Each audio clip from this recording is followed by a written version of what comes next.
오늘의 말씀 제목은요, 은혜를 선택해야 합니다 라는 제목입니다. 제가 사실 청소년들을 향한 메시지를 전한다 했지만 그렇게 별반 다르지는 않을 겁니다.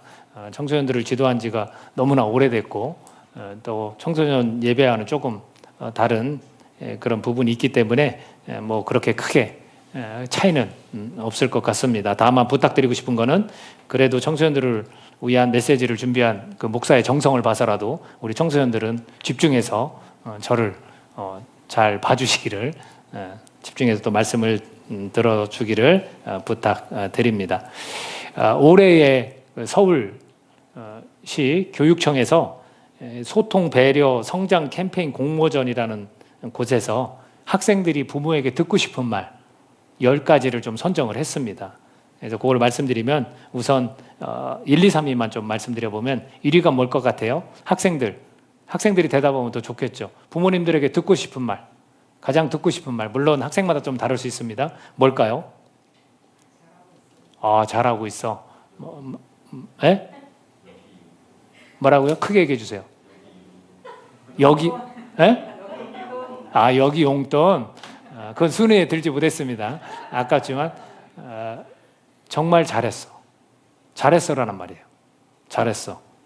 두 번째는 뭐냐면 사랑한다. 그리고 세 번째가 뭐냐면 넌 지금도 잘하고 있어. 결국은 잘한다는 이야기를 더 많이 듣고 싶어하는 것 같아요, 학생들이. 우리 옆에 계신 분들에게도 한번 이야기해 볼까요? 넌 지금도 잘하고 있어. 시작. 넌 지금도 잘하고 있어. 자기 스스로에게 이야기해도 좋아요. 넌 잘하고 있어. 그렇게 이야기하는 겁니다. 4위를 본다면 또 오늘도 수고 많았어. 우리 청년들은 어때요? 괜찮아요? 그런 말? 부모님이 그런 말 해줬으면 좋겠어요? 그러진 않아요? 이렇게 용돈 이렇게 청년들 아직도 그렇습니까? 자, 올해 이런 조사를 했는데 2015년도에 또 조사를 했었어요. NGO 단체 중에 청소년 폭력 예방 재단에서 설문조사를 했습니다. 그럼 몇 년 전이에요? 거의 한 7년 전이거든요. 그때의 1위가 뭘까요? 지금하고 달라요. 1위가 그때는 사랑한다. 올해의 2위와 같은 거죠. 사랑한다. 그럼 2위는 뭘까요? 잘했어는 아닙니다. 괜찮아. 그리고 한 가지를 더 하면 수고했다. 그리고 3위가 뭐냐면 좀 이때하고는 조금 다른 것 같아요. 그래서 고맙다라는 거예요. 예를 들면 내 딸로 태어나줘서 고마워, 내 아들이 되어줘서 고마워, 이런 표현을 할 수 있잖아요. 그래서 이게 보니까 시대에 따라서 약간 달라지고 있어요. 근데 지금 시대는 잘하고 있어. 그리고 공통적인 건 이제 사랑한다라는 건 다 듣고 싶은 거예요. 자, 이야기를 가만히 들으니까 이거는 다 성경에서 말하고 있는 언어들인 걸 여러분 아세요? 하나님 말씀 중에 우리 부모들에게 원하는 거 바로 이렇게 말하는 거예요. 우리 자녀들한테, 우리 청소년들한테 뭐라고 말하냐면 잘하고 있어, 잘했어, 또 사랑한다 라는 거죠. 사랑한다. 그죠? 사랑한다라는 말 또는 괜찮아, 수고했어, 이런 말들은 다 성경에서 권하는 그런 말들이에요. 근데 이거보다 더 중요한 것이 있습니다. 우리 청소년들이 계속해서 부모님한테 이런 말을 듣는다고 학업에 대한 스트레스가 사라질까요? 그러진 않죠. 더 중요한 게 뭐냐면 자기 자신이에요. 자기 자신의 생각과 마음의 문제가 있다는 거예요. 지금 우리 청소년들 스트레스 받죠? 다 이해해요. 어떤 스트레스예요? 학업에 대한, 공부에 대한 스트레스죠. 예를 들면 열심히 하는 것 같은데 성적이 오르지 않아. 그런 스트레스가 없겠습니까? 물론 스트레스 안 받는 친구들도 있더라고요. 그냥 공부에 손을 좀 뗀 친구들은 그럴 수도 있더라고요. 근데 대부분은 내가 공부를 열심히 했는데 성적이 오르지 않으니까 스트레스를 받아요. 또 어떤 스트레스가 있을까요? 미래에 대한 어떤 불확실함, 그런 거 있잖아요. 내 진로, 내가 어떤 목표를 둬야 할까, 그 목표가 분명하지 않기 때문에 또 스트레스를 받을 수 있다는 거예요. 근데 지금 청년들도 마찬가지고 저희들도 마찬가지지만 이 청소년 시기에 누구나 다 동일한 것 같아요. 저도 청소년 시기를 조금 회상해 보면 다 그것 때문에 고민한 것 같아요. 나 앞으로 뭘 하지? 또는 나는 누구지? 이런 고민들이 사실은 상당히 많았고 또 공부에 대한 스트레스도 충분히 가지고 있다라는 거예요. 근데 이런 스트레스를 좀 이렇게 극복하고 싶지 않으세요? 우리 청소년들 어때요? 우리 청년들도 마찬가지고. 이 스트레스가 좀 없었으면 좋겠어요? 없는 건 안 돼요. 이거는 무리예요, 무리. 스트레스는 다 가지고 살아갑니다. 우리 어른들도 마찬가지로 스트레스가 있습니다. 그러나 이 스트레스를 극복할 수는 있습니다. 분명히 그럴 수 있어요. 오늘 읽은 이 본문 중에 등장한 왕이 누구예요? 사울왕이에요, 사울왕. 근데 사울왕에게 스트레스가 있어요. 아주 극심한 스트레스가 있어요. 어떤 스트레스예요? 지금 적군 때문에 스트레스를 받아요. 누구? 블레셋 사람들. 블레셋 사람들한테 스트레스를 받는데 자기가 생각할 때는 어떤 의도인지 모르지만 3,000명만 남겼어요. 2,000명은 자기와 있고 1,000명은 요나단 아들과 함께 병사들이 있어요. 근데 블레셋을 보니까 어마어마해요. 군대가 어마어마해요. 얼마나 많았냐면 우리 여기 성경 말씀에서 5절에서 이야기하고 있지만 블레셋 사람들이 이스라엘과 싸우려고 모였는데 병거가 3만이요 마병이 6천이요 백성은 해변에 모래같이 많더라. 자기는 고작 3,000명과 함께 있는데 아니지요? 따로 떨어져 있으니까 2,000명이죠 사울왕이. 근데 상대가 어마어마해요. 이게 스트레스가 될까요 안 될까요? 엄청난 거예요. 거기다 대고 자기하고 같이 있던 사람들은 다 떨어요. 막 부들부들 떨어요. 나는 누군데? 지도자인데 나는 왕인데 내 옆에 있는 백성들, 이 백성들이 막 떨고 있단 말이죠. 근데 왕이 이런 스트레스가 없겠습니까? 엄청난 거죠. 사실은 엄청난 스트레스를 지금 받고 있다라는 겁니다. 그런데 이 스트레스를 우리가 어떻게 이 사울 왕이 처리했는지를 보면 그는 명령을 어깁니다. 이 스트레스를 우리가 관리를 잘해야 되는데 이 스트레스 때문에 이 압박감 때문에 명령을 어기게 돼요. 어떤 명령이냐면 전쟁에 나가기 전에 의뢰하는 게 있어요. 이스라엘 백성들이 뭡니까? 하나님 앞에 제사를 지내고 하나님 앞에 예배를 드리고 하나님 앞에 기도를 하고 싸우는 거예요. 또는 본인이 병사로 나가야 되지만 누군가 제사장이든 사사든 선지자든 누군가 기도를 해주면 그들이 그 힘을 의지하면서 나아가는 거예요. 그럼 하나님께서 적군을 패하게 하셨던 거죠. 그러니까 여기도 마찬가지로 의뢰 그렇게 해야 돼요. 근데 사무엘이 7일을 기다리라고 했어요. 그래서 7일을 기다렸는데 사무엘이 안 왔어요. 그러니까 사울이 어떻게 했어요? 마음이 지금 한참 스트레스를 받고 있는 중에 사무엘까지 안 왔어. 그러면 여러분 심정이 어떻겠어요? 안 되겠다. 내가 하나님 앞에 직접 예배를 드려야겠다. 내가 하나님 앞에 직접 제사를 드려야겠다. 번제와 화목제물을 가져와라 해서 제사를 딱 드렸는데 그 순간 누가 왔어요? 사무엘이 왔습니다. 그러면서 사무엘이 뭐라고 합니까? 당신 왜 이랬어요? 당신 하나님 앞에 망령되이 행한 거예요. 이건 하나님의 명령을 어긴 거예요. 그렇게 말을 합니다. 얼마나 당황스러울까요? 나는 지금 막 스트레스를 엄청 받고 있는데 거기다 대고 참 잘했어. 수고했어. 이렇게 말해주면 얼마나 좋았겠습니까? 근데 그렇게 이야기하지 않고 너 하나님, 당신 하나님 명령 어겼어. 이렇게 말하는 거예요. 다르죠? 달라요. 우리 학생들이 아까도 이야기했죠. 청소년들이 듣고 싶은 말이 그런 건데 그냥 하나님 잘 섬기지도 않고 하나님 섬긴다면서 기도도 안 하고 말씀도 안 봐. 그러면 참 잘했어. 우리가 그렇게 이야기해 줄 수 있을까요? 학생들은 그거를 듣기를 원할 거예요. 청소년들은 계속해서. 그러나 그런 말을 해줄 수가 없죠. 뭐라고 이야기합니까? 하나님 명령을 지켜야 돼. 하나님 계명을 잘 지켜야 돼. 말씀을 보고 기도하자. 이렇게 이야기를 하겠죠. 근데 이해가 되긴 해요. 사울의 입장이었다면 우리는 어땠을까요? 저는 충분히 이해가 돼요. 분명히 기다리라는 기간이 있었고 기다렸어요. 그러니까 안 오니까 우리 전쟁에 나가서 싸워야 되는데 이 백성들은 옆에서 부들부들 떨고 있는데 내가 하나님께 그래도 은혜를 좀 구해야겠다라고 생각하고 드린 거니까. 근데 하나님 보시기에는 아닌 거예요, 여러분. 이게 우리가 신앙생활을 하면서 아주 중요한 거예요. 나는 이렇게 생각하는데 나는 이렇기 때문에 이런 인정을 받고 이런 이해를 받아야 되는데 하나님은 그게 아니실 수 있다는 거예요. 대부분의 신앙인들은 그걸 가지고 하나님을 원망하고 하나님을 곁으로 더 가까이 가야 하는데 점점 이렇게 더 뒷걸음질 치고 우리 청소년들도 마찬가지죠. 내가 공부를 이렇게 열심히 하는데 나 공부하는 게 얼마나 힘든지 엄마 아빠는 아세요? 하나님 아세요? 그럴 수 있죠. 그러나 내가 원하는 대답이 아닌 하나님은 다른 거를 원하실 수도 있다라는 겁니다. 그러면서 우리가 왜 사울이 명령을 어기게 되었는지를 보게 됩니다. 자, 9절 8절입니다. 8절 한번 읽어볼까요? 8절. 자, 시작. 사울은 사무엘이 정한 기한대로 이레 동안을 기다렸으나 사무엘이 길갈로 오지 아니하매 백성이 사울에게서 흩어지는지라. 옆에서 떨고 있던 사람들이 어떻게 해요? 흩어지는 거예요. 여러분, 내가 의지하고 내가 좀 힘이 됐던 사람들이 하나하나씩 떠나가면 여러분 어떨 것 같아요? 두려운 거예요. 지금 사울의 내면의 상태가 어떠냐면 두려운 겁니다. 내가 지금 싸워야 될 병사들이 자꾸 흩어지는데 안 두려울 사람이 어디 있겠습니까? 두려운 거예요. 근데 성경은 이것을 통해서 우리에게 주는 교훈이 있다라는 거죠.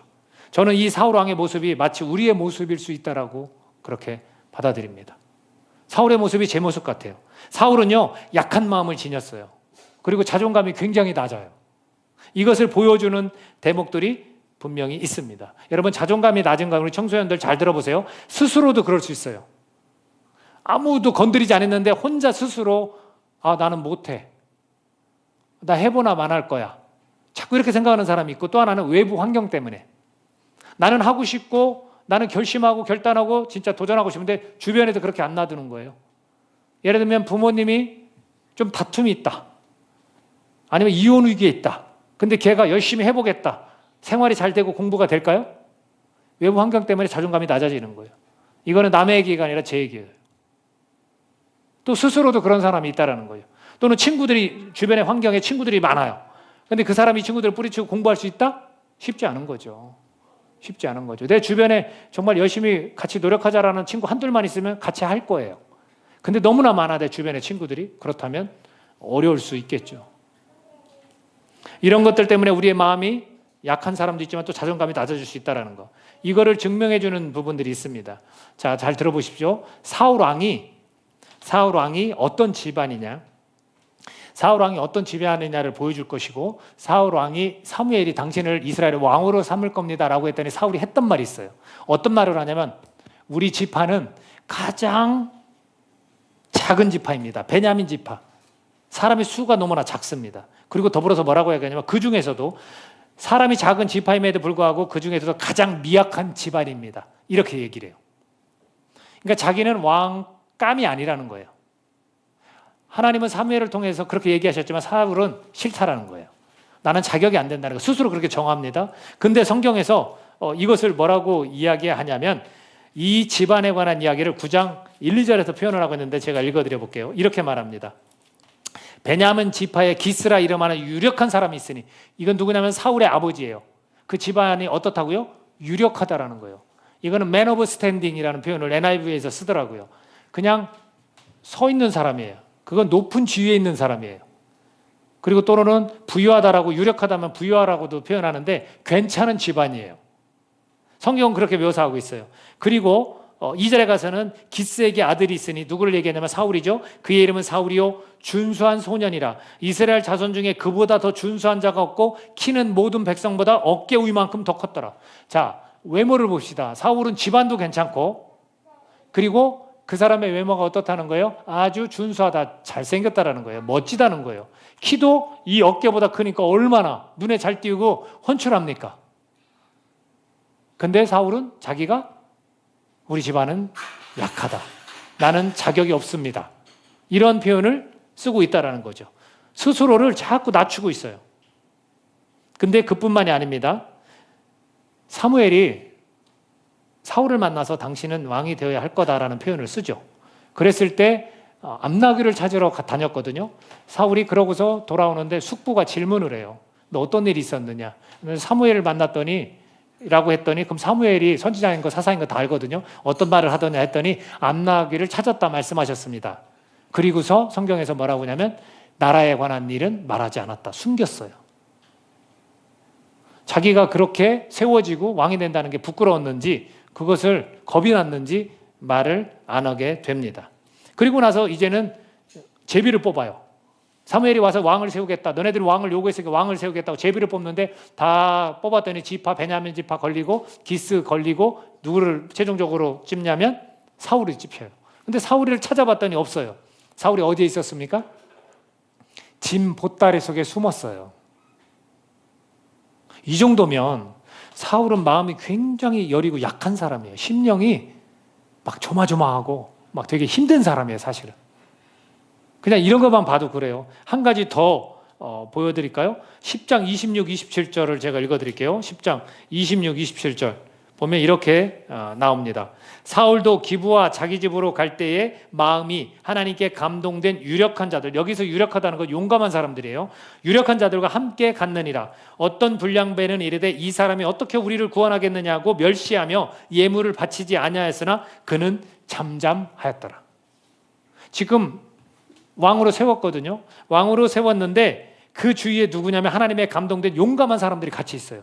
근데 저쪽에서 불량배들이 뭐라 하면 저 사람이 누군데, 저렇게 마음이 약하고 여린 사람인데 저 사람이 우리를 구원할 수 있겠어? 라고 하면서 멸시하고 예물을 바치지 않았지만 이 사울은 가만히 있었어요. 사실은 자기 주위에 용감한 사람들이 있었기 때문에 그 불량배들에게 뭐라고 명령할 수도 있을 수 있어요. 근데도 불구하고 가만히 있다라는 거죠. 자, 이러한 모습을 볼 때 사울은 마음이 약한 사람이 확실합니다. 그리고 자존감이 굉장히 떨어져 있어요. 낮습니다. 그래서 나중에는 이 약한 마음에 누가 틈타냐면 악령이 틈탑니다. 그래서 다윗을 시기하기 시작해요. 다윗은 만만이요 사울은 천천히라. 이런 말에 막 귀를 기울이고 다윗이 미워지기 시작을 합니다. 그래서 그런 위기감을 느끼며 시기 질투와 두려움 가운데 사로잡히게 되죠. 그것을 성경은 뭐라고 이야기하냐면 우리 같이 한번 읽어볼까요? 3상 18장 12절 화면을 보고 함께 읽어보도록 하겠습니다. 3상 18장 12절입니다. 같이 읽습니다.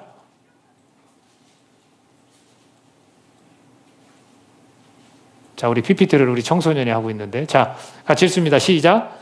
여호와께서 사울을 떠나 다윗과 함께 계심으로 사울이 그를 두려워한지라. 이렇게 말합니다. 마음이 약한 그 가운데 악령이 틈탔어요. 사탄이 틈탔어요.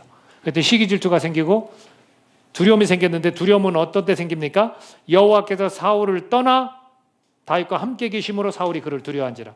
하나님이 그를 떠났기 때문에 두려움이 생긴다라는 겁니다. 이런 여린 사람, 마음이 약한 사람, 자존감이 낮은 사람, 근데 이에게 놀라운 일이 나타납니다.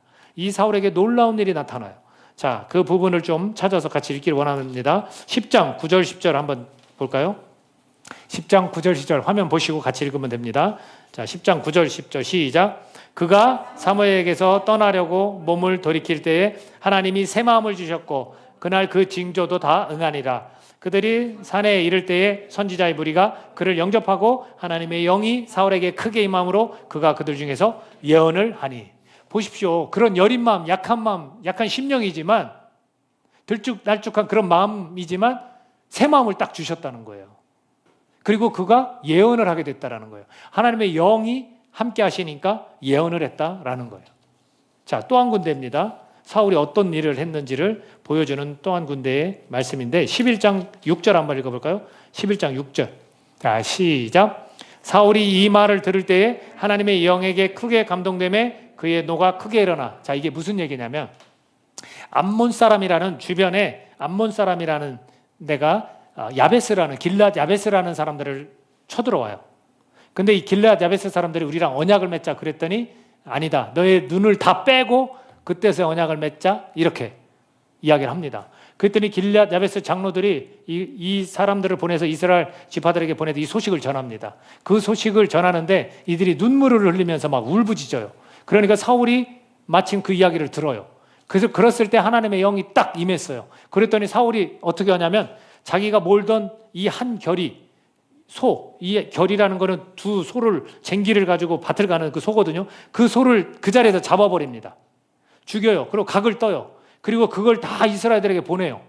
그리고 만약 너희들이 사무엘과 나와 전쟁에 같이 나가지 아니하면 당신들의 소도 다 내가 이렇게 만들 것이다. 이렇게 엄포를 놓습니다. 자, 그리고 나서 11장 11절입니다. 같이 읽어볼까요?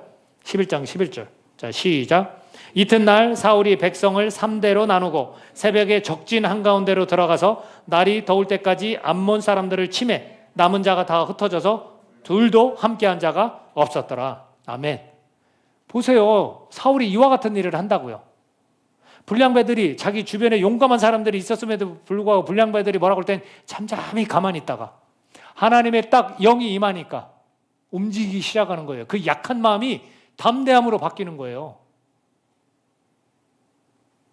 이게 뭘 보여주겠습니까? 사실 사울 왕은요, 이 왕위가 끊어지는 그런 말을 듣습니다. 근데 사울은 자존감도 낮고 마음도 여렸지만 자기의 왕위를 오랫동안 계속 이어갈 수 있었어요. 근데 그거를 하지 못한 거죠. 그것이 우리 13절에, 오늘 본문에서 13절에 나오는데 한번 읽어볼까요? 13절 같이 읽습니다. 시작. 사무엘이 사울에게 이르되 왕이 망령되이 행하였도다. 왕의 하나님 여호와께서 왕에게 내리신 명령을 지키지 아니하였도다. 그리하였더라면 여호와께서 이스라엘 위에 왕의 나라를 영원히 세우셨을 것이거늘. 자, 하나님의 명령을 지켰더라면. 여러분, 하나님의 명령을 사울이 못 지킨 이유가 내면의 두려움 때문에 그랬어요. 왜? 사람을 의지했기 때문에 그래요. 이 제사를 통해서 사무엘이 왔고 제사를 통해서 오히려 하나님을 의지하고 그 영이 다시 임했어야 힘을 얻고 싸우게 되는 거였습니다. 그러면 그의 왕위도 계속해서 지속적으로 이어져 갈 수 있다라고 말씀하고 있습니다. 여러분, 확실한 것이 있어요.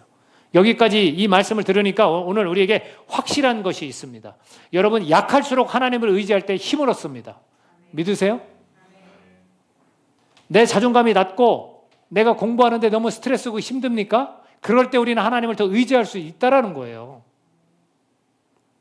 그것을 이 사울 왕을 통해서 오늘 우리는 알게 되는 겁니다. 그런데 자신이 강하다고 여기면 하나님을 의지하지 않습니다. 또 하나, 내가 할 수 있다라는, 나 혼자 할 수 있다라고 여기면 하나님을 의지하지 않게 됩니다. 지금 사울의 상황은 엄청난 스트레스 상황이에요. 이 내면도 가뜩이나 약한 사람 얼마나 두려웠겠습니까? 주변에 있던 사람들이 다 떠나는데. 그럴수록 더 하나님을 어떻게 해요?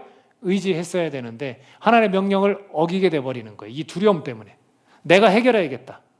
내가 하나님 그분께 허락 좀 받아야겠다. 라서 제사를 드린 거예요. 자기 혼자 할 수 있다는 거죠.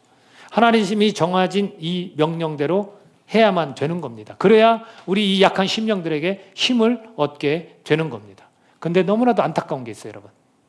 약한 마음도 있고 이 약한 생각도 있어요. 마치 사울이 저와 같아요. 저도 그런 것 같아요. 어떤 때는 막 마음이 불안했다가 두려웠다가 생각이 막 복잡했다가 부정적인 생각을 막 했다가 그럴 수 있거든요. 근데 이럴 때일수록 저는 하나님을 의지할 수밖에 없더라고요. 이걸 아는 거예요, 이제는. 이제는 저도 그것을 아는 거예요. 근데 어떤 부분이 안타깝냐면 약하면서도 선택을 못하는 사람들이 제일 안타깝습니다. 자기가 굉장히 상황이 힘들고 어렵고 마음이 약하고 여리고 굉장한 극심한 스트레스 상황에 있는데도 불구하고 그걸 선택을 못하는 거예요. 아, 내가 하나님을 의지해야 되는구나 라는 것을 선택을 못하는 거예요. 결국 어떻게 되겠습니까? 사울왕처럼 결국은 사탄의 놀림거리밖에 안 되는 거예요. 사탄에게 조종밖에 안 당하는 거예요. 하나님의 능력을 힘을 얻을 수가 없는 거예요. 어찌 나보다 능력이 있는데 그 사탄과 내가 싸워서 이기겠습니까? 자꾸 그쪽에 끌려가는 거예요. 이끌려가는 거예요. 여러분, 신앙은요 결단이에요. 믿음은 결단이에요. 아, 하나님이 이런 분이니까 내가 이런 하나님을 선택을 해야지. 이 하나님을 내가 의지해야지 라는 거예요. 근데 그러지 못하는 일 때문에 너무나 안타깝다는 거예요. 여러분, 이 말이 이해가 되시나 모르겠는데 주님은 계속 일하고 계세요. 왜 내 주위에서 일 안 하시고 침묵하고 계시지? 아니에요, 여러분. 계속 하나님은 일하고 계십니다. 여러분, 믿으셔야 해요. 하나님은 계속해서 우리에게 그 은혜를 작용하시는, 은혜를 계속 일으키고 계세요. 우리가 선택하지 못해서 그래요. 마음이 너무 약한 사람들은 어쩌면 자기한테 너무 또 집중해요. 나 좀 이해해달라고, 나 좀 인정해달라고. 자꾸 그 욕구만 되살아나는 거예요. 진짜 우리가 인정을 누구한테 받으면 됩니까? 주님한테 받으면 돼요. 위로를 누구한테 받으면 됩니까? 주님한테 받으면 돼요. 청소년들 공부하면서 힘들죠? 누구한테 위로를 받아야 됩니까? 부모가 아닙니다. 하나님께, 예수님께 위로받으면 돼요. 그러면 힘을 얻습니다. 부모의 말은 잠깐이에요. 그리고 오락가락하죠? 잘했어라고 했다, 사랑했어 이랬다, 이놈의 새끼 그냥 공부도 않고 뭐 나무라고 다 그래요. 근데 하나님은 그러지 않는다는 거죠. 네가 나를 의지하면 내가 너에게 힘을 주겠다. 이렇게 은혜를 베푸시는 분입니다. 이것을 선택하면 이 은혜가 우리 주변에서 계속 작용을 하고 있는데 이것을 선택하면 은혜의 입은 자가 되어서 힘을 얻게 되는 것입니다. 왜 계속해서 우리 가운데 은혜가 작용한다고 제가 말씀드리냐면 예수님의 십자가 이 대속의 은혜가 이미 이루어졌어요. 그렇죠? 그러니까 우리가 그것을 자꾸 바라보고 그 안에서 우리가 그 은혜를 누리고 하나님이 그 사랑을 우리에게 허락하신 그 은혜를 기억하면 되는 거예요. 그렇기 때문에 우리 주변에서도 계속해서 예수님은, 하나님은 은혜 우리에게 지금 부어주고 계신 거예요. 우리가 그것을 선택해야만 되는 겁니다. 이것은 어느 누구에게나 임하는 것입니다. 특히나 약한 상황에 있는 자들에게 더욱 그렇습니다. 그래서 행여 그런 내 상황이 힘들고 어려웠고 정말 내 마음이 다 이 바닥으로 다 주저앉은 것 같은 상황이 있을 때 주님을 찾으면요 어마어마한 위로를 받습니다. 그러니 힘들고 어려울 때일수록 주님을 더 의지하는 선택을 하시기를 바랍니다. 공부 때문에 힘이 든다면 우리 극복할 수 있습니다. 여러분 은혜를 선택하면 됩니다. 약한 심령 때문에 내가 잘할 수 있을까 염려되신다면 은혜를 선택하면 됩니다. 여러분 마음이 우울하세요? 되는 것도 없고 그냥 우울하십니까? 울적하십니까? 그렇다면 극심한 스트레스 여러분을 극복하려면 은혜를 선택하시면 됩니다. 여러분 하나님을 의지하는 그 태도가 우리 모두에게 필요합니다. 그것이 이 내면에서 우리가 뭐라고 말하는 거냐면 주님 은혜를 베풀어 주세요. 내가 하나님을 의지하겠다는 태도가 있다면 하나님은 우리를 어떻게 보시냐면 그래 네가 나한테 지금 은혜를 베풀어 달라고 말하는구나 이렇게 받아주십니다. 그 은혜를 선택한다는 건 아주 간단합니다.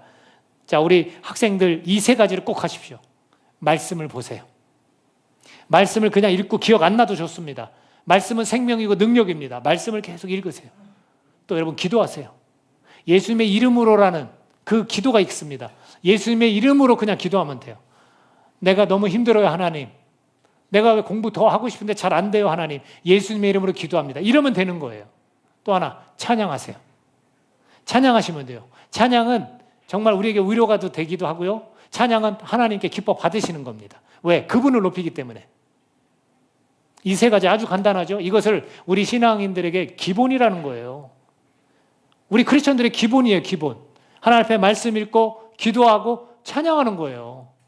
근데 얼마나 많은 크리스천들이 이거 기본을 못해서 아주 간단한 건데 이걸 못해서 우리 청소년들 하나하나씩 이 신앙의 믿음의 그런 단단함을 만들어가는 과정이잖아요. 이 세 가지를 항상 하십시오. 말씀 보고 기도하고 찬양하는 저와 여러분이 되시기를 바랍니다. 그러면 어떤 결과가 생기냐면 목마르지 않아요. 두렵지 않습니다. 이것을 오늘 우리가 기억하고 우리가 은혜를 선택할 수 있기를 바랍니다. 하나님께서 내 주변에서 계속해서 영적으로 계속해서 은혜를 계속해서 일으키고 계신데 내가 그걸 선택하지 않아서 그렇습니다. 하나님은 우리가 생각한 것보다 더 사랑하십니다. 기도하겠습니다. 이 시간 우리 기도할 때 주님 제가 그동안 뭘 선택했는지 모르겠습니다. 내가 왜 두려운 마음에 사로잡혔는지 내가 왜 우울했는지 모르겠습니다. 내가 극심한 스트레스에 시달릴 때 내가 하나님을 더 의지했습니까? 찬양하고 말씀 읽고 기도했습니까? 힘들 때일수록 어려울 때일수록 더 그렇게 해야 하는데 내가 그러지 못한 것 같습니다. 내가 공부하면서 정말로 너무나 힘들지만 그때마다 힘들다고만 투덜댔지 예수님을 바라보지 않았고 예수님의 이름으로 기도하지 않았고 내가 말씀 보거나 찬양하지 않았습니다. 오늘 이 시간 내가 결단합니다. 내가 은혜를 선택할 것으로 이 시간 결단합니다. 성령님 도와주시고 붙들어 주시옵소서라고 이 시간 함께 기도하는 시간을 갖겠습니다. 같이 기도합니다. 하나님 감사합니다.